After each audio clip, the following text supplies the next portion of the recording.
ঈদের দিনে আনন্দের জোয়ারে ভাসছে বাংলাদেশ। সাব ওমেন্স চ্যাম্পিয়নশিপ 2026-এ নিজেদের প্রথম ম্যাচেই মালদ্বীপকে 4-2 গোলের ব্যবধানে হারিয়ে সেমিফাইনালে জায়গা করে নিল টাইগ্রেস বাঘিনীরা।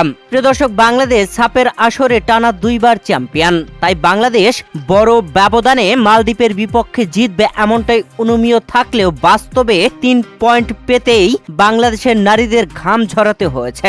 ভারতের গোয়ার জওহরলাল নেহরু স্টেডিয়ামে বাংলাদেশ 4-2 গোলে মালদ্বীপকে হারিয়েছে। প্রিয় দর্শক, মালদ্বীপ 2 ম্যাচ হেরে টুর্নামেন্ট থেকে বিদায় নিয়েছে।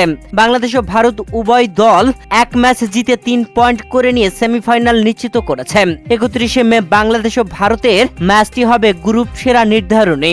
ওই ম্যাচ ড্র হলে গোল ব্যবধানে এগিয়ে থাকায় ভারত গ্রুপ সেরা হবে। প্রিয় দর্শক, মালদ্বীপের বিপক্ষে আজ ম্যাচের প্রথম মিনিটেই ম্যাচের 12 সেকেন্ডেই সুইডেন প্রবাসী আনিকা সিদ্দিকির গোলে বাংলাদেশ লিড নেয়। 34 মিনিটে উমহেলার গোলে বাংলাদেশ ব্যবধান দ্বিগুণ করে। 2-0 গোলে এগিয়ে থাকা বাংলাদেশ এরপরে যেন নিজেদের খেলা খেয়ে হারিয়ে ফেলে।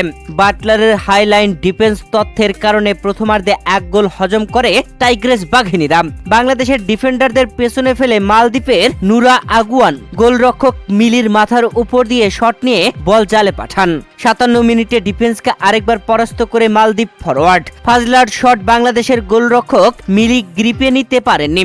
6 মিনিট পর পর মালদ্বীপের গোলরক্ষকের ভুলে বাংলাদেশ আবার লিড নেয়। মালদ্বীপের গোলরক্ষকের হাত ফসকে যাওয়া বলে সুরভি আকন্দ প্রীতি বল জালে জড়ান। বাংলাদেশ 2-3 ব্যবধানে এগিয়ে যায়। মালদ্বীপ নারী ফুটবলে তেমন অগ্রসর নয়, তবে আজ বাংলাদেশকে কাঁপিয়ে দিয়েছে। এর আগে মালদ্বীপ ভারতের কাছে 11-0 গোলের ব্যবধানে হেরেছিল, তবে আজ বেশ কয়েকবার বাংলাদেশের দুর্গে হানা দিয়েছে।